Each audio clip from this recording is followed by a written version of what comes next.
Hi అండి, అందరికీ నమస్తే. ఎప్పుడైనా చల్లచల్లగా తాగాలనిపించినప్పుడు ఈ డ్రింక్ ట్రై చేయండి. చాలా బాగుంటుంది టేస్ట్ అనేది. ఫస్ట్ ఒక 2 క్యారెట్లు తీసుకొని పైన పొట్టంతా తీసేసేయండి. ఇప్పుడు వీడియోలో చూపిస్తున్నట్టుగా కట్ చేసుకొని పెట్టేసుకోవాలి. ఇలా కట్ చేసుకున్నాక మిక్సీ జార్లో వేసేసుకొని మిక్సీకి పట్టేసుకోండి.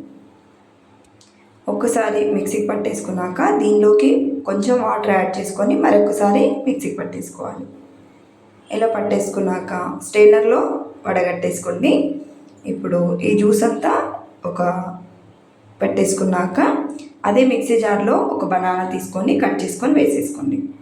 దీంట్లో ఇప్పుడు ఈ జ్యూస్ కూడా యాడ్ చేసుకొని మీకు కావాలంటే 1 టేబుల్ షుగర్ లేదా బెల్లం యాడ్ చేసుకోండి. నేను బెల్లం వేసాను.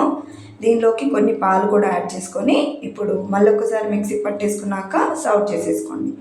అంతే అండి, క్యారెట్ బనానా జ్యూస్ రెడీ అయిపోయింది. కావాలంటే దీనిలోకి ఐస్ క్యూబ్స్ పైన కొన్ని బనానా ముక్కలు వేసేసుకొని తాగేయడం. అంతే అండి, చాలా సింపుల్ అండ్ టేస్టీ.